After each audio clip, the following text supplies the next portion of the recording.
Collector గారి ఆదేశాల మేరకు సమాచార పౌర సంబంధాల శాఖ అధికారి పర్యవేక్షణలు మన తిరుమలగిరి మండలంలోని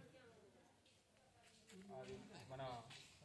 సాలేగూడెం తండా గ్రామంలో ఈరోజు సంస్కృతిక సార సూర్యాపేట జిల్లా కళాబృందం గంజాయి డ్రగ్స్ నిర్మూలన పరిసరాల పరిశుభ్రత పైన ఇప్పుడు మీ ముందు ఈర్ల సైదులన్న ఒక పాట.